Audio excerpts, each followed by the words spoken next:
মানুষকে কষ্ট দেওয়া যাবে না।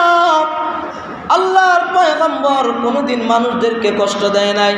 রসুলকে যারা কষ্ট দিয়েছে উল্টা রসুল তাদের কাছে গিয়া ক্ষমা চেয়েছেন। রসুলের আদর্শ দেখে দেখে বেঈমানরা রসুলের হাত ধরে কালেমা পড়ে মুসলমান হয়ে গেছে। একজন বৃদ্ধা মহিলা মক্কা ছেড়ে দেয়, গাট্টি নিয়ে মাথার মধ্যে লইয়া মক্কা ছেড়ে দেয়। আল্লাহর পয়গম্বরের সাথে দেখা হয়ে গেল। আল্লাহর পয়গম্বর বললেন, মা আপনি কোথায় যাচ্ছেন? মহিলা রসুলকে চিনে না, রসুলকে দেখে নাই। এবার মহিলা বলতে লাগলেন, ও বাবা, তুমি কি জানো না আব্দুল্লাহর সন্তান মুহাম্মদের জ্বালা যন্ত্রণা সহ্য করতে না পেরে এলাকার মানুষ বাড়ি ছাড়া হচ্ছে, এলাকার মানুষ বাড়ি ছাড়া হচ্ছে, ঘর বাড়ি ছেড়ে দিচ্ছে। আল্লাহর পয়গম্বর বলেন, মা আপনি কোনোদিন আব্দুল্লাহর সন্তান মুহাম্মদরে দেখছেননি? সুবহানাল্লাহ, জোরে কোন। আল্লাহর পয়গম্বর জিজ্ঞাসা করে, ও মা আপনি কোনোদিন আব্দুল্লাহর সন্তান মুহাম্মদরে দেখছেননি? বললেন, না দেখি নাই, শুনেছি উনি লাত মানাত উজ্জাতের বিরুদ্ধে কথা বলে, তিনি আমাদের ধর্মের বিরুদ্ধে কথা বলে, তিনি নাকি এক আল্লাহর কালেমার দাওয়াত দেয়, উনাকে নাকি আল্লাহ পাক নবী বানায়া পৃথিবীতে পাঠাইছে। আল্লাহর পয়গম্বর বললেন, মা আপনি বৃদ্ধ মানুষ, আপনার এই বোঝা বহন করতে কষ্ট হবে, আমার কাঁধের মধ্যে আপনি উঠায়া দেন। এবার মহিলাটা আল্লাহর পয়গম্বরের কাঁধের উপরে তার বোঝাটা দিল। মহিলাও হাঁটে, আল্লাহর পয়গম্বরও হাঁটে। যাইতে যাইতে অনেক দূর পাহাড়ের কিনারায় চলে গেলেন। যাওয়ার পরে মহিলা বললেন, ও বাবা গাট্টিটা নামায়া দাও, বোঝাটা নামায়া দাও, আর যাওয়া লাগবে না। এবার পাহাড়ের উপর থেকে কিছু মানুষ তাকায়া তাকায়া বলে, ও বৃদ্ধা মহিলা, যার কারণে বাড়ি ছাড়লাম, ঘর ছাড়লাম, যেই ব্যক্তিটা নাকি আমার আপনার ধর্মের বিরুদ্ধে কথা বলে, লাত মানাত উজ্জাতের বিরুদ্ধে কথা বলে, যেই ব্যক্তির কারণে বাড়ি ঘর ছাড়লাম, ওই ব্যক্তিটাকে নিয়েই নাকি তুমি এখানে হাজির করে দিলা, এই মানুষটাকে রাস্তাটা চিনায় দিলা। আগামীকাল সকালবেলায় তো আবার কালেমার দাওয়াত নিয়ে চলে আসবে, আমাদের বাপ দাদার ধর্মের বিরুদ্ধে কথা বলবে। এই মহিলাটা আল্লাহর পয়গম্বরের চেহারার দিকে একবার তাকায়, আরেকবার পাহাড়ের উপরে তাদের লোকজনের দিকে তাকায়, আর তাকায়া তাকায়া বলে, কি ব্যাপার বুঝলাম না, এটা নাকি মুহাম্মদ? এটা যদি মুহাম্মদ হয়ে থাকে, লাত মানাত উজ্জাতের কসমকে বলি, এই ব্যক্তিটা কোনোদিন মানুষদেরকে কষ্ট দিতে পারে না, এই মানুষটা কোনোদিন মানুষদেরকে কষ্ট দিতে পারে না, ধর্মের বিরুদ্ধে কথা বলতে পারে না। সত্যিকার অর্থে বাবা তুমি কি আব্দুল্লাহর সন্তান মুহাম্মদ? বলে, হা হা আমি আব্দুল্লাহর সন্তান মুহাম্মদ। বুড়া মহিলা বলে, বাবা আমি আর দেরি করতে চাই না, আমি আর দেরি করতে চাই না, এই মুহূর্তে তোমার হাতে হাত দিলাম, তুমি আমাকে কালেমা পড়াইয়া মুসলমান বানায় দাও। মহিলা সঙ্গে সঙ্গে পড়ে নিলেন, লা ইলাহা ইল্লাল্লাহু মুহাম্মাদুর রাসূলুল্লাহ। মহিলা সঙ্গে সঙ্গে কালেমা পড়ে মুসলমান হয়ে গেছে। তাহলে প্রিয় ভাইরা, এটি রবিউল আউয়াল মাস। গত জুমাতে কিছু আলোচনা করেছিলাম, এই রবিউল আউয়াল মাসে কম বেশ সমস্ত ওলামায়ে কেরাম এই মিলাদুন নবী এবং সিরাতুন নবীর উপরে কথা বলে থাকেন। সকলেই কম বেশ বছরের পর বছর এটি বলে ওলামায়ে কেরামরা আসতেছেন, বলতেছেন। আমাদেরকে বুঝতে হবে সিরাত কাকে বলে এবং মিলাদ কাকে বলে। সাধারণত আমরা মিলাদ বলতে যেটা বুঝি, আমরা সমাজের মানুষ, ওলামায়ে কেরাম বয়ান করতেছেন, আমরা শুনতেছি, পর্যন্তই সমাপ্ত, মানার মধ্যে আমরা কেউ নাই। মিলাদ কাকে বলা হয় আর সিরাত কাকে বলা হয়? মিলাদুন নবী স্বাভাবিকভাবে আমরা যেটা বুঝি সমাজের মানুষ, নতুন ঘর উঠাইছে, দোয়া করবে, মিলাদ করবে। বা আব্বা মারা গেছে, বাসায় মিলাদ হবে। আমার বাবা অসুস্থ, বাসায় মিলাদ হবে। কারণ আমি দোয়া করব, মসজিদে আসব, হুজুর মিলাদ পড়েন। মিলাদ এটা পড়ার কিছু নয়। মিলাদুন নবী মানে এটার অর্থ হচ্ছে রাসূল করিম সাল্লাল্লাহু আলাইহি ওয়াসাল্লামের জন্মের আলোচনা। কিন্তু সিরাতের মধ্যে জন্ম আছে, সিরাতও আছে। তো শুধু জন্মের মধ্যে সিরাত নাই। শুধু জন্মের মধ্যে কি নাই? কথা কি আপনারা বুঝতেছেন? শুধু জন্মের মধ্যে কোনো সিরাত নাই। আপনার জীবন, এখন ছোট একটা বাচ্চা ভূমিষ্ঠ হলো, হওয়ার 1 মাস পরে বা ধরেন সে পৃথিবীতে আসার সাথে সাথে 15 মিনিট 20 মিনিটের মধ্যে সে মারা গেল। তার 20 মিনিটের একটা সিরাত আছে কমপক্ষে। কেমন?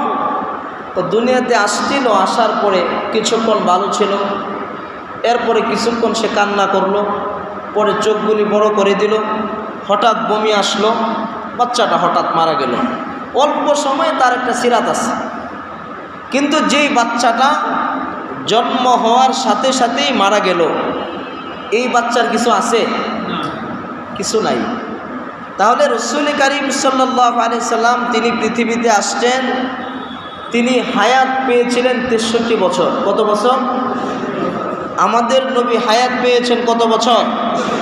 63 বছর। 63 বছরের একটা সিরাত আছে রসুলের। আর এই সিরাত বলতে গেলে রসুলের মিলাদ এমনিতে এসে যাবে। মিলাদ বলতে একটু আগেই বললাম, আমরা বুঝি দোয়া পড়ানোটাকে মিলাদ করি। আচ্ছা, আপনার বাসায় গেলাম, একটু কোরআন তেলাওয়াত করলাম, একটু দোয়া করলাম, এটা কি মিলাদ হলো না দোয়া হলো? বলেন না কেন? কি হলো? দোয়া হলো। আর মিলাদ ওইটাকেই বলা হয় যেখানে বসে আমাদের নবী মুহাম্মদুর রাসূলুল্লাহ সাল্লাল্লাহু আলাইহি ওয়াসাল্লাম তিনি পৃথিবীতে আসছেন। তিনি পৃথিবীতে আসার সময় কি কি ঘটনা ঘটছে, তার মায়ের পেটের ব্যথা কতটুকু ছিল, রক্ত কতটুকু খনন হয়েছে, ব্যথা কতটুকু অনুভব করেছে, রসুলের চেহারা কেমন ছিল, তার খতনা অবস্থায় আসছে কিনা, এগুলো হলো মিলাদ। এটাকেই বলে মিলাদুন নবী। এটাকে কি বলে? বলেন বলেন, কি বলে? মিলাদুন নবী বলে। আচ্ছা, আজও পর্যন্ত আপনার বাড়িতে গিয়া, এই যে আপনার আমি বলি মিলাদ হবে, চলেন, ওখানে গিয়া রসুল কিভাবে দুনিয়াতে আসছে এটা কোনোদিন আলোচনা করা হয়? কথা বলেন না কেন? কোনো ওলামায়ে কেরামরা করেন? কেউ করেন না। আপনার বাড়িতে যাবে, বলবে হয়তো আপনি একটু সূরা ফাতিহা, সূরাতুল ইখলাস 3 বার পড়েন, দুরূদ শরীফ পড়েন বা দোয়া করি। এটাকে দোয়া, এটাকে মিলাদুন নবী বলে না। কিন্তু এই সমাজের মধ্যে এখন অনেক উৎসব পালন করে মানুষ, অসংখ্য উৎসব পালন করে। উৎসব আমরা মুসলমানদের জন্য 2টা। কয়টা? একটা হলো ঈদুল আজহা, আরেকটা হলো ঈদুল ফিতর।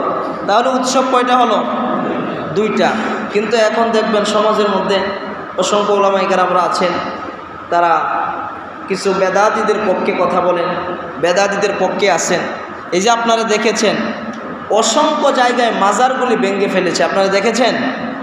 এটা দেখছেন নি? অনেকের মনে কষ্ট, যে কেন কষ্ট হচ্ছে, মাজার ভাঙবে কেন? হ্যাঁ, যদি সত্যিকার অর্থে কেউ আল্লাহর ওলি হয়ে থাকেন, তাহলে যদি সেটা ভেঙে থাকে তাহলে সেটা তারা অন্যায় করেছে। কিন্তু মাজার ভাঙার পরে কিছু মানুষ লম্বা মোষ, মাথার চুল 1.5 হাত লম্বা, পরনে সালার শট নিয়ে রাস্তায় মিছিল বের করেছে, আপনারা দেখেছেন কিনা? আচ্ছা, এদের মধ্যে কি রসুলের সিরাতের কোনো কিছু আছে? কথা বলেন না কেন? আছে? কিছুই তো নাই। এরা কোন পক্ষে? এরা কোন পক্ষে? মুসলমান ভাইয়েরা, স্পষ্ট ভাষায় আমি আপনাদের সামনে বলতে চাই, আপনারা মুসলমান হিসাবে একটু আওয়াজ দিবেন। এই পৃথিবীতে আমাদের নবীর চাইতে বড় বুজুর্গ, বড় ওলি আরও কেউ আছে? আছে? রসুলের রওজার চাইতে দামি এই পৃথিবীতে আরো কারো কোনো কবর বা রওজা আছে? এই যে না বললেন, এটাতে কোনো সন্দেহ আছে? কারো যদি সন্দেহ থাকে যে রসুলের রওজার চাইতে আমার বাবার রওজার দাম বেশি, বুঝতে হবে তার ঈমান নাই। ঠিক না বেঠিক? আমাদের নবীর চাইতে দামি মানুষ, শ্রেষ্ঠ মানুষ, শ্রেষ্ঠ নেতা, শ্রেষ্ঠ আদর্শ পৃথিবীতে আর কারো হতে পারে না। কথা ঠিক কিনা? কিন্তু এখন যাদের মাজার ভাঙ্গা হয়েছে, বাবে দেওয়ান বাগ শরীফ, বাবে কুতুব বাগ, রাজার বাগ, মুসলমান ভাইয়েরা আপনারা জানেন এই দেওয়ানবাগী ভণ্ডা, সে বলেছিল ফাতেমা তার স্ত্রী। যার জবানে নাউজুবিল্লাহ আইছে না, এর মনে সন্দেহ আছে। জোরে কোন? এটা মানা যায়? মানা যায়? রসুল পৃথিবীতে আসছে 1400 বছর আগে, আর হে আইছে কয় সালে? প্রায় ধরেন 1200 বছর পরে সে আইছে। 1200 বছর পরে পৃথিবীতে আইসা সে বলে সে নাকি ফাতেমার স্বামী, ফাতেমার সাথে তার কথা হয়, সে ফাতেমার সাথে আগেও ছিল, এখনো আছে, ভবিষ্যতেও থাকবে। নাউজুবিল্লাহ বলেন না কেন? এটা যে ভণ্ড, কোনো সন্দেহ আছে? আসতে বললে হবে না, কোনো সন্দেহ আছে? রাজার বাগ উৎসব পালন করে 63 দিন ব্যাপী। কতদিন? এগুলাই কিন্তু আমাদের বুঝতে হবে, আমাদের মানা জরুরি। এই যে আমরা শিরিকের গুনাহ করতেছি, আমরা মনে করতেছি আমরা খুব ইমানদার। এই যে মুজগুলি এক হাত আদাত লম্বা কইরা, মাথার মধ্যে 3.5 হাত লম্বা জট বানায়া, সালার শট কইরা রাস্তাঘাটে ঘুরে, এদের কি গোসল ফরজ হয় না? কথা বলেন না কেন? হয় না? হ্যাঁ, কিসের আল্লাহর ওলি? আমরা দেখেছি এবং দেখতেছি বেশিরভাগ জায়গাগুলোতে গাঞ্জার ফুটলা লয়ে ঘুরে, আর কয় গাঞ্জা খায় এই জন্য যেন আল্লাহ পাওয়া যায়। নাউজুবিল্লাহ জোরে বলেন। গাঞ্জা খাইলে আল্লাহ পাওয়া যাবে? আসতে বললে হবে না তো, জোরে বলতে হবে। গাঞ্জা খাইলে আল্লাহ পাওয়া যাবে? গাঞ্জা খাইয়ে আল্লাহ পাইতো চায়। ওই দিন দেখলাম এক মহিলা বলতেছে, কয় বাবার দরবারে এই জন্য থাকি, কেন? এখানে থাকলে কলব খোলা থাকে। নাউজুবিল্লাহ নাই? শোনেন, যারা আল্লাহর ওলি তাদের এলহাম হয়, তাদের দিল পরিষ্কার, দিল খোলাসা। এই পৃথিবীতে আল্লাহর ওলি ছিলেন শাহজালাল এমিনী রহমাতুল্লাহ আলাই। এই পৃথিবীতে আল্লাহর ওলি ছিলেন শামসুল হক ফরিদপুরি রহমাতুল্লাহ আলাই। এই পৃথিবীতে আল্লাহর ওলি ছিলেন হাফিজ হুজুর রহমাতুল্লাহ আলাই। এই দেশে আল্লাহর ওলি ছিলেন আশরাফ আলী থানভী রহমাতুল্লাহ আলাই। এই দেশে আল্লাহর ওলি ছিলেন আল্লামা আজিজুল হক রহমাতুল্লাহ আলাই। কথা বলেন ঠিক কিনা? আজিজুল হক সাহেব রহমাতুল্লাহ আলাই, ওনার মাজার আছে? কথা বলেন না কেন? আছে? আশরাফ আলী থানভীর মাজার আছে? আশরাফ আলী থানভীর দরবারে খাদেম ছিল 10 বছর। কয় বছর? 10 বছর পরে হঠাৎ করে একদিন তিনি রাগান্বিত হয়ে গাড়িটি নিয়ে হুজুর চলে যায়। কোথায়? আপনার কাছে থাইকা লাভ নাই, কত মানুষ দেখলাম আপনার মতো এত তাহাজ্জুদ পড়ে না, এত হাদিসও পড়ায় না, কিন্তু পানির উপরে জায়নামাজ দিয়া নদী পার হয়, পানির মধ্যে ফু দিলে নাকি আগুন চলে, আপনার তো কোনো কারামত দেখলাম না।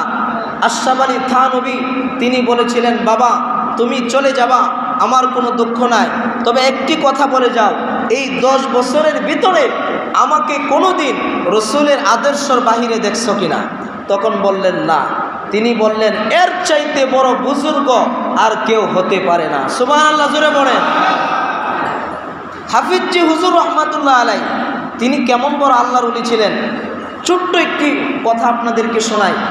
আমি এটি শুনেছি, আল্লামা জুনায়েদ আল হাবিব বক্তা, অনেক বড় আলেমী দ্বীন, ওনার বয়ানে শুনেছি। তিনি বলছেন, হাফিজ হুজুর রহমাতুল্লাহ আলাই জীবিত থাকা অবস্থায় এই সোয়ারি ঘাট থেকে তিনি খোলামোড়া ঘাট বা তিনি সদর ঘাট যাবেন, তিনি লঞ্চে উঠেছেন। কোথায়? লঞ্চে উঠেছেন। তো নামাজের সময় হলো, অনেক রৌদ্র, তো হুজুর বলতেছে চলো আমরা নামাজটা পড়ে নিই। অনেকে বলতেছে হুজুর আমরা লঞ্চ থেকে নেমে পরে নেব, কয় না চলো আমরা লঞ্চের ছাদে চলে যাই।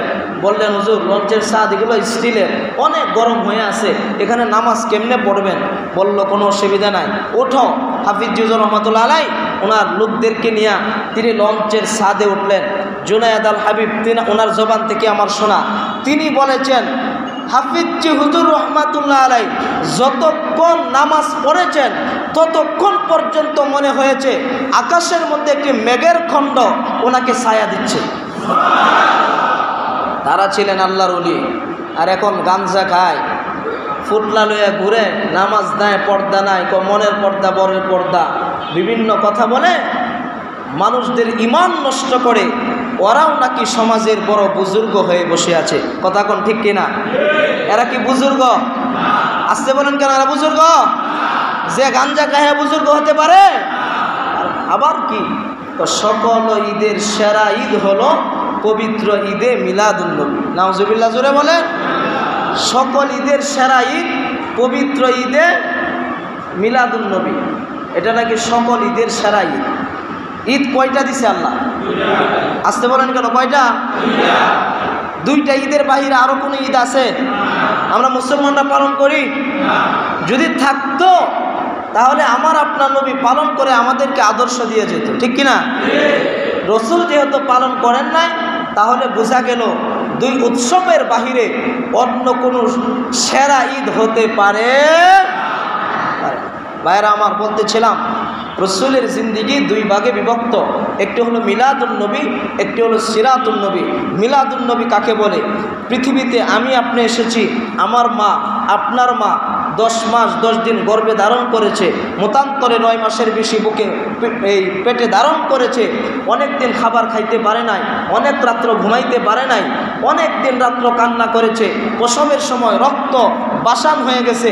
অনেক মা বাচ্চা প্রসব করতে গিয়া পৃথিবীর জমিন থেকে শাহাদাতের পেয়ালা পান করে বিদায় হয়ে যায়। অনেক মা বোনেরা এমন আছে যারা সন্তান প্রসব করতে গিয়া 10 ব্যাগ 8 ব্যাগ 5 ব্যাগ রক্ত আবার নতুন করে তার শরীরে ঢুকাইতে হয়। রসুল যখন দুনিয়াতে আসছে, যখন প্রসব হয়েছে, মায়ের 1 ফোঁটা রক্ত বের হয় নাই, 1 ফোঁটা রক্ত বের হয় নাই। কোনোদিন তিনি না খেয়ে থাকেন নাই, কোনোদিন কষ্ট অনুভব করে নাই। অথচ মা আমেনা বলেন, উনি যখন রাস্তা দিয়ে হাঁটতেন, ওনার রৌদ্র দিয়ে হাঁটলে মেঘের ছায়া ওনাকে আপনার ছায়া দান করতেন, ওনার উপরে রৌদ্রের তাপ যেন না লাগে। কেন? ওনার পেটে দুনিয়ার সাধারণ কোনো মানুষ নয়, যিনি পেটে আছেন তিনি হলেন বিশ্ব নবী রহমাতুল্লিল আলামিন। আল্লাহু আকবার, জোরে বলুন। তিনি ছিলেন আমাদের নবী। মা বোনেরা, পৃথিবীতে সন্তান জন্ম দিলে কি পরিমাণ কষ্ট হয় একটা স্বামী অনুভব করতে পারে, আর তার চাইতে বেশি কষ্ট অনুভব করে একজন মা। তিনি বুঝে এই পৃথিবীর মুখখানা, এই পৃথিবীর আলো বাতাস একটা সন্তানকে দেখাইতে গিয়া কি পরিমাণ রক্ত দিতে হয়, কি পরিমাণ না খেয়ে থাকতে হয়, কি পরিমাণ জ্বালা যন্ত্রণা সহ্য করতে হয়, এটা একমাত্র মা জাতি ছাড়া আর কেউ বুঝে না। এমন একজন মায়ের গর্ভ থেকে পৃথিবীতে আসার পরেও অনেক সন্তানরা মা এবং বাবাকে কষ্ট দেয়। আছে না নাই? মা বাবাকে কষ্ট দেওয়া যাবে? কষ্ট দেওয়া যাবে। এগুলো হলো রসুলের মিলাদ। এখন বলেন, রসুল দুনিয়াতে আসছে খতনা অবস্থায়। রসুল দুনিয়াতে ভূমিষ্ঠ হওয়ার পরে ওনার লজ্জাস্থানে হাত দিয়ে রাখছে। ওনার আম্মা হাতটা সরাইতে চায়, হাতটা সরে না। মা আমেনা বলেন, বান্দি সোয়াইবাকে বললাম 1 টুকরা কাপড় নিয়ে আসো। কাপড় নিয়ে আসা হলো, ওনাকে কাপড়টা লুঙ্গির মতো পরায় দেওয়া হলো। সঙ্গে সঙ্গে হাত সরাইতে হয় নাই, হাতটা এমনিতে লজ্জাস্থান থেকে সরে গেছে। এগুলো হলো মিলাদ। আচ্ছা, এখন বলেন এখানে পালন করার কিছু আছে? কথা কয় না। আপনারা কি বুঝেন কথা? তাহলে বলেন এখানে পালন করার কিছু আছে? কি আছে? কি পালন করবেন এখানে? এখন আসেন সিরাত। সিরাতের মধ্যে আছে মানুষকে কেমনে কষ্ট দিবেন, মানুষের উপরে কেমনে জুলুম করবেন, মানুষের সম্পদ কিভাবে আত্মসাৎ করবেন, এগুলো কি সিরাতে আছে? রসুলের সিরাত মানে রসুলের আদর্শ জিন্দিগিটা। রসুলের জীবনে কি আছে এটা যে মানুষকে কষ্ট দেওয়া যাবে? আছে? আসতে বলেন কেন আছে? মানুষকে জুলুম করা যাবে? মানুষের সম্পদ লুটপাট করা যাবে? কোরআনের উপর আক্রমণ করা যাবে? রসুলের প্রতিটা দাব দাব দেখাই দিচ্ছে আমাদেরকে, কিভাবে মানুষের সাথে আচরণ করবেন, কিভাবে বিবির সাথে করবেন, বাথরুমে গেলে কি করবেন, কেমনে কি করবেন না করবেন, যৌবনকালে কি করবেন, গান শুনবেন না কি করবেন, উলঙ্গ হবেন কি হবেন না, সবগুলি রসুলের সিরাতের মধ্যে আছে। আমাদের নবীকে আল্লাহ পাক এত লজ্জা দিয়া পৃথিবীতে পাঠাইছেন। মক্কাতে একবার কাবাঘর নির্মাণ করা অবস্থায় রসুলের বয়স তখন 25। কত বছর বলেন? কত বছর? 25 বছর। কাবাঘর নির্মাণ করার জন্যে সমস্ত মানুষ উলঙ্গ হয়ে তারা কাবাঘর নির্মাণ করতে আরম্ভ করেছে। বড় বড় নেতারা তারাও উলঙ্গ হয়েছে। এবার আমাদের নবীকে বলতে লাগলেন যে তুমিও উলঙ্গ হও, কাবাঘর নির্মাণ হবে, ভালো কাজে তুমিও শরিক হও। রসুলকে কিন্তু আপনার নবুয়াতের আগ পর্যন্ত সবাই কিন্তু মন প্রাণ দিয়া ভালোবাসে। কথা ঠিক না বেঠিক? 40 বছরের আগ পর্যন্ত রসুলের কোনো দোষ বলছে কেউ? কথা কয় না কেন? পাগল বলছে? জাদুকর বলছে? 40 বছরের আগ পর্যন্ত রসুল ফেরেশতার মতো সবার কাছে, কাফেরের কাছে, আবু জাহেলের কাছে, সবার কাছে। কিন্তু রসুল যখন বলেছে লা ইলাহা ইল্লাল্লাহ মুহাম্মাদুর রাসূলুল্লাহ, তখনই ঝামেলা শুরু হয়ে গেছে। তখন থেকেই ঝামেলা শুরু হয়েছে।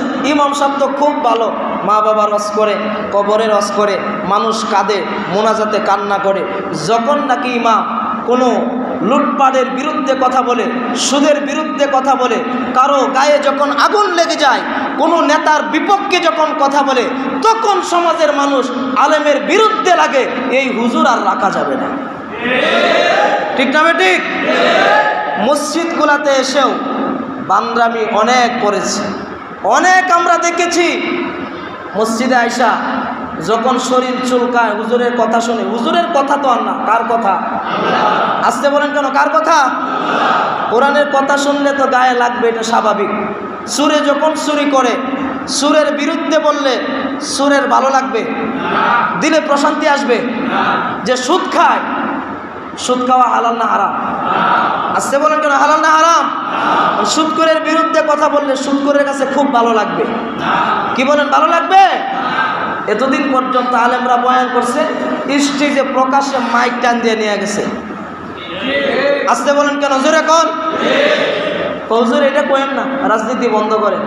ধরেন উমরের একটা ঘটনা বলছে, উমর রাতের বেলা খাবার নিয়ে মানুষের দ্বারে দ্বারে ঘুরছে, তিনি রাষ্ট্রপ্রধান ছিলেন। এখন আমার দেশের রাষ্ট্রপ্রধান কি করে? এটা উদাহরণ দিতে গেলে সুরের আর গায়ে লাগে। জোরে কোন? ঠিক কিনা? উদাহরণ দিলে তোমার লাগে কেন? তোমার তো মাথাটা নিচু করে দিয়া কান্না করা দরকার। উমর রাষ্ট্রপ্রধান ছিল, আবু বকর ছিল, আমার নবী ছিল, ওনারা কিভাবে দেশ শাসন করেছে, আর আমি কেমনে করতেছি, এটা তো চোখের পানি ছেড়ে কাদার দরকার। হাসরের মাঠ আছে না নাই? ভয় পাওয়ার দরকার ছিল। এ ভয় নাই বিদায় দেশের সম্পদ লুটপাট করে দেশ থেকে পালাতে বাধ্য হয়েছে। ঠিক না ঠিক? উদাহরণ দিচ্ছি আপনাদেরকে, বোঝাতে চাইছি। প্রিয় ভাইরা, বলতেছিলাম রসুলের সিরাতের মধ্যে আছে, যখন মক্কার কাফেররা সবাই যখন উলঙ্গ হয়ে গেল, নেতারা যখন উলঙ্গ হয়ে কাবাঘর নির্মাণ করতেছিল, এমন সময় আল্লাহ রসুলকে বলে মুহাম্মদ তুমিও উলঙ্গ হয়ে যাও, তুমিও কি হও? উলঙ্গ হয়ে যাও। এখন বলেন, আমার আপনার নবী, ওনাকে নবী বানাবেন, আল্লাহ নবুয়াতি দিবেন, এটা কে জানে? আসতে বলেন কেন? কে জানে? এটা আল্লাহ জানে। তোমার আমি নবুয়াতি দিব, তোমার শৈশবকাল, যৌবনকাল, বৃদ্ধ বয়স, বৃদ্ধকাল, এগুলা কিভাবে চালাতে হয় তোমার আমার চাইতে বেশি জানেন। তিনি কে? আল্লাহ ভালো জানেন। এখন যদি তুমি ল্যাংটা হও, উলঙ্গ হও, কাবাঘর নির্মাণ করো, ভবিষ্যতে তুমি যখন উলঙ্গর বিরুদ্ধে কথা বলবা, তখন তো তারা বলবে তুমিও তো একসময় উলঙ্গ হয়েছে। ঠিক না বেঠিক? এই জন্য রসুলকে যখন বলছে, সবাই যখন পিড়াপিড়ি করতে আরম্ভ করলো রসুল কারীম সাল্লাল্লাহু আলাইহি সাল্লাম, তখন তিনি ভাবতেছিলেন কি করবেন, তিনি উলঙ্গ হবেন কিনা। ইতিমধ্যে আল্লাহ পাক রব্বুল আলামিন আমাদের নবীকে বেহুশ বানায় দিলেন। মানে অজ্ঞান অবস্থায় রসুলকে ফেলে রাখলেন। আল্লাহ রব্বুল আলামিন তাকায় দেখলেন যে হাবিবকে অবস্থা রাখার পরে, কাবাঘর নির্মাণ করার পরে রসুল যখন অজ্ঞান হয়ে গেল, তখন সবাই বলতে লাগলো, না এর নিয়ে সাইডে রাখো, এর কাজ করার দরকার নাই। হেফাজতের মালিক আওয়াজ করে বলেন, তিনি কে? শুধু এখানেই না, রসুলের বয়স 14 বছর। কত বছর? 14 বছর। এখন যেমন সমাজের মধ্যে যাদের টাকা বেশি, বিয়া শাদী হলে তাদের বিয়াতে গুনাহ কম হয় না বেশি হয়? কথা বলেন, কম হয় না বেশি হয়? গরিবের বিয়া 5 জন নিয়ে যা, ঘরের ভিতরে খায়া রিক্সা মাইয়াটা উড়াই দেয়। আর বড় লোক হইলে পরে গায়ে হলুদ থেকে শুরু করে গোটা রাস্তা বাড়ি আলো দিয়ে আলোকিত করতে হবে, সাজসজ্জা করতে হবে, ডুলবাসী তবলা বাজাতে হবে, ডেক সেট বাজাতে হবে, মেয়ে আনতে হবে, ছেলে আনতে হবে, নাচানাচি হবে, গান বাজনা হবে, আত্মীয় স্বজন আসবে। 1 সপ্তাহ আগে থেকে গোটা এলাকা একেবারে আলোকিত, এবং আপনার গানের আওয়াজে গোটা এলাকার মধ্যে একটা লাড়া পড়ে যায়, আছে না নাই? ঠিক তদ্রূপভাবে মক্কাতেও সেটা ছিল। ধনাঢ্য সম্ভ্রান্ত পরিবার যারা ছিল, ধনাঢ্য ব্যক্তি দ্বারা, তারাও এই অবস্থা হতো। এক জায়গায় গান বাজতেছে, রসুল করিম সাল্লাল্লাহু আলাইহি সাল্লাম ওনার কানে যখন আওয়াজ আসছে, আসার পরে রসুল কানের মধ্যে হাত দিলেন, হাত দিয়া ধরে রাখলেন। অনেক সময় পরে গান যখন বন্ধ হলো, রসুল করিম সাল্লাল্লাহু আলাইহি সাল্লাম জিজ্ঞাসা করলেন, গান বন্ধ হয়েছে? সাহাবায়ে কেরাম বললেন, হ্যাঁ বন্ধ হয়েছে। তখন রসুল কান থেকে হাতটা সরালেন। আর আমরা গান হইলে দৌড়ায় যাই, দেখি গানটা কে গায়। গান ছাড়া ঘুম আসে না, গানও ছাড়া ঘুম আসে না, বিয়ে হয় না। সাহাবায়ে কেরাম জিজ্ঞাসা করলেন, ইয়া রাসূলুল্লাহ আপনি এমন করলেন কেন? তখন বললেন, গান শোনা এটা হারাম। গান শুনলে শয়তানে ওয়াসওয়াসা দেয়, শয়তানে ধোঁকা দেয়, এজন্য গান শোনা যাবে না। আমি যদি আজকে গান শুনি, 2 দিন পরে আমি যখন কালেমার দাওয়াত দিব, মানুষগুলি আমাকে বলবে যে তুমিও তো আগে গান শুনছ। এজন্য প্রতিটা খারাপ থেকে রসুলকে হেফাজত করেছেন তিনি কে? জোরে বলেন, তিনি কে? মদিনার মহিলারা আম্মা জান আয়েশা রাদিয়াল্লাহু তাআলা আনহার কাছে প্রশ্ন করলেন, ও আম্মা জান, রসুলের চরিত্র সম্পর্কে আপনি আমাদেরকে কিছু বলেন, রসুলের চরিত্র সম্পর্কে আপনি আমাদেরকে কিছু বলেন। তখন তিনি বললেন, তোমরা কি কোরআন পড়ো নাই? বলছে, হ্যাঁ পড়েছি। তিনি বললেন, কানা খুলুকুল কুরআন, এই কোরআন হলো আমার আপনার নবীর চরিত্র। এই কোরআনের মধ্যে যা আছে, রসুলের আদর্শের মধ্যেও তা আছে। সুবহানাল্লাহ, জোরে বলেন। কোরআনের বাহিরে রসুলের কিছুই নাই। কোরআনে যা আছে আমার আপনার নবীর মধ্যে তা আছে। কোরআনে আছে গান শোনা যাবে না। রসুল কোনোদিন গান শুনেছেন? আসতে বলেন, কেন শুনেছেন? কোরআনের মধ্যে আছে সুদ খাওয়া যাবে না, রসুল সুদ খায় নাই। এজন্য ভাইরা, রসুলের সিরাত হলো, রসুলের সিরাত কি জিনিস? এই যে আমরা নামাজ পড়ি, অনেক মানুষ বলে তোমরা যে নামাজ পড়ো, তোমরা কি কোনোদিন দেখছো এইভাবে নামাজ পড়তে হয়? রসুলকে দেখছো? তো রসুল তো আমাদেরকে জানায় দিলেন হাদিসের মধ্যে, সল্লু কামা রাআইতুমুনি উসাল্লি, আমি যেভাবে নামাজ পড়ি, নামাজ পড়েছি, তোমরাও সেইভাবে নামাজ পড়ো। সুবহানাল্লাহ, জোরে পড়েন। এখন বলবেন, হুজুর আমরা তো রসুলকে দেখি নাই। সাহাবায়ে কেরামরা রসুলকে দেখছে কিনা? কথা বলেন না কেন? দেখে নাই। শুধু দেখে নাই, রসুল তাদেরকে ধরে ধরে আমলগুলো শিখাইয়া দিচ্ছেন। কথা ঠিক কিনা? সাহাবায়ে কেরাম দেখছেন, তাবিন, তাবতাবিন, এইভাবে দেখতে দেখে এখন পর্যন্ত আছে, ওলামায়ে কেরামরা আছে। কিয়ামত পর্যন্ত রসুলের আদর্শ চলবে কি চলবে না? কিয়ামত পর্যন্ত রসুলের আদর্শ চলতেই থাকবে, মানুষ নামাজ পড়তেই থাকবে। আমাদের নবী মুহাম্মদুর রাসূলুল্লাহ কেমন মানুষ, কেমন আদর্শবান মানুষ, কেমন চরিত্রের মানুষ। আল্লাহ তাআলা প্রতিটা খারাপ কাজ থেকে আমাদের নবীকে আল্লাহ পাক হেফাজত করেছেন। রসুল করিম সাল্লাল্লাহু আলাইহি সাল্লামকে কেন হেফাজত করেছেন? শুধু হেফাজত করেন নাই, আল্লাহ পাক সূরা ইউনূসের 16 নং আয়াতে আল্লাহ পাক আমাদের নবীর চরিত্র নিয়ে আল্লাহ পাক চ্যালেঞ্জ করেছেন। সুবহানাল্লাহ কইলেন না? আচ্ছা বলেন, এই পৃথিবীতে একজন নেতার নাম বলেন, একজন ব্যক্তির নাম বলেন, যেই ব্যক্তির নাম নিয়ে আপনি চ্যালেঞ্জ করতে পারবেন, যে ব্যক্তির আদর্শ নিয়ে আপনি চ্যালেঞ্জ করতে পারবেন, একটা ব্যক্তি পাওয়া যাবে? কথা বলেন, পাওয়া যাবে? পাওয়া যাবে না। কিন্তু একমাত্র আমাদের নবীর চরিত্র নিয়ে আল্লাহ পাক নিজে চ্যালেঞ্জ করেছেন। সুবহানাল্লাহ জোরে বলেন। আল্লাহ পাক বলেন, ফাকাদ লাবিস্তু ফীকুম উমরাম মিন ক্বাবলিহি আফালা তাকিলুন। আল্লাহর পয়গম্বর যখন কালেমার দাওয়াত দেয়, বেঈমানরা আল্লাহর পয়গম্বরকে গালি দেয়, জাদুকর বলে, পাগল বলে। একবার আল্লাহর পয়গম্বর রাস্তা দিয়ে হাঁটে, আবু জাহেল হাতের ভিতরে কিছু বালু কণা লইয়া আল্লাহর পয়গম্বরের সামনে গিয়া বলে, হে মুহাম্মদ, তুমি তো আল্লাহর নবী। বলে, হ্যাঁ আমি আল্লাহর নবী। কোনো সন্দেহ নাই? না, কোনো সন্দেহ নাই। তাহলে তুমি যদি আল্লাহর বন্ধু হয়ে থাকো, তুমি যদি কালেমাওয়ালা নবী হয়ে থাকো, আল্লাহ যদি তোমাকে নবুয়তি দিয়ে থাকে, তাহলে বুঝে থাকলে বলো, বলো তো দেখি আমার হাতের মধ্যে কে আছে? ও মুসলমান ভাইরা, আমি আপনাদের কাছে জানতে চাই, রসুলের হাতের ভিতরে কি? এটা কি রসুল জানে? কথা বলুন, জানে? রসুল জানে না। এবার আল্লাহর পয়গম্বর বলে, আপনার হাতের ভিতরে কি? এটা বললে কি হবে? কই, যদি তুমি বলতে পারো তাহলে আমি তোমার হাতে হাত দিয়া কালেমা পড়ে মুসলমান হয়ে যাব। রসুল বললেন, সুযোগ পাইছি, অসুবিধা নাই, কারণ আমি তো বলবো না, যিনি বলাবেন আওয়াজ করে বলেন তিনি কে? আল্লাহ বলাই দিবেন। এবার রসুল বললেন, ঠিক আছে, তাহলে এটাকে আমি বলবো না, আপনার হাতের ভিতরে যা আছে তারাই বলবে? তো আমি বলবো নাকি আপনার হাতের ভিতরে যা আছে তারাই বলবে? এবার বললেন, ঠিক আছে, তুমি বলো দেখি। আল্লাহর পয়গম্বর বলার আগে আগে আল্লাহ পাক বালুকণার জবানগুলি খুলে দিলেন। বালুকণাগুলি হাতের ভিতর থেকে সাক্ষ্য দিতে থাকলেন, লা ইলাহা ইল্লাল্লাহু মুহাম্মাদুর রাসূলুল্লাহ।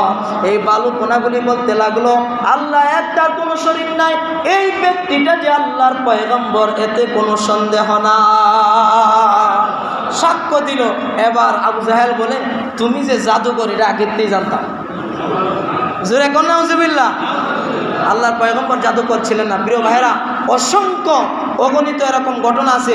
গুলশাপ আল্লাহ নবীর সামনে দিয়ে হাঁটে, বেঈমানরা বলে, এটা যদি তোমার সাক্ষ্য দেয়, আচ্ছা স্বাভাবিকভাবে বলেন তো, গুলশাপ কি কথা বলতে পারে? কথা বলেন না কেন? পারে। কিন্তু আল্লাহ যদি চায়, পারে কি পারে না? এই গুলশাপ সাক্ষ্য দিল, আল্লাহর নবী, তিনি কালেমাওয়ালা নবী, হয় তুমি জাদুকর।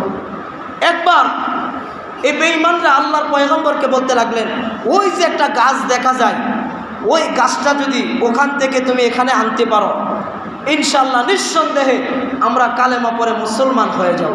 সুবহানাল্লাহ জোরে বলেন। এটা তো ভালো কথা, কালেমা পড়বে, এটা ভালো কথা।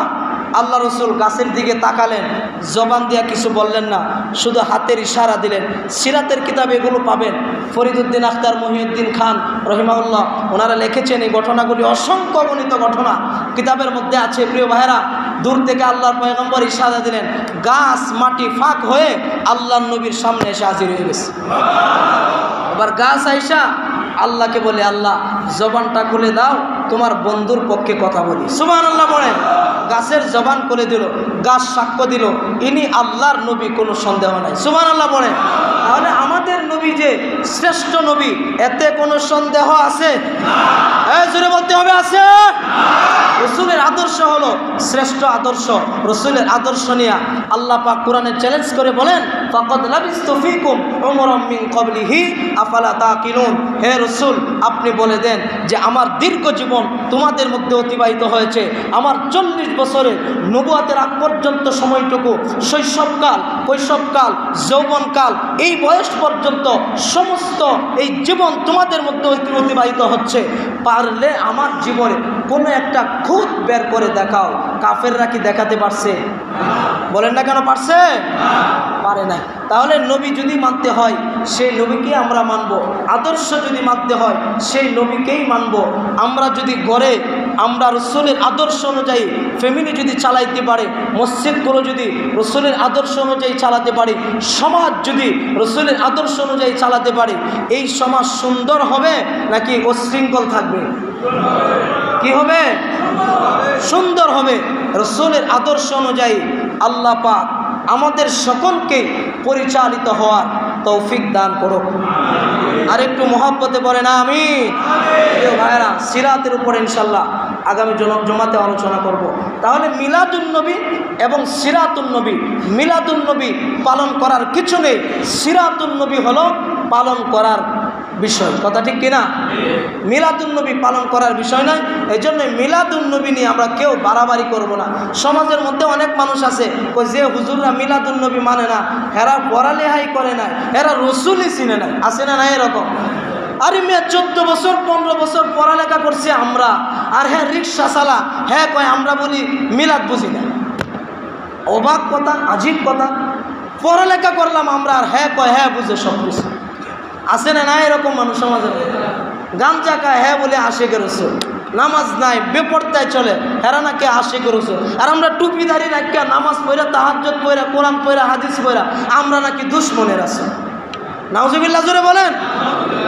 অনেক মানুষ বলে ওলামায়ে কেরামরা মাইশা বাড়িতে খা আর খালি ঘুরে মসজিদে বড় বড় কথা কয়, এরা মরলে সব জাহান্নামী। নাউজুবিল্লাহ জোরে বলেন। আমি প্রমাণ দিয়া দিব, যদি কেউ জানতে চান আমার কাছে আইসেন, আমি প্রমাণ দিব আপনাকে। বলছে যে অনেক অসংখ্য মানুষ এই কথা বলে, আলেমরা নাকি জাহান্নামে যাবে। আরে আলেমরা যদি জাহান্নামে যায়, তোমরা যে কই যাইবা জায়গায় খুঁজে পাইতা না। কথা ঠিক না ঠিক জোরে বলো। আল্লাহ তাআলা সঠিক বোঝার তৌফিক দান করুক, রসুলের আদর্শ মেনে চলার তৌফিক আমাদের সকলকে দান করুক। করে না আমিন।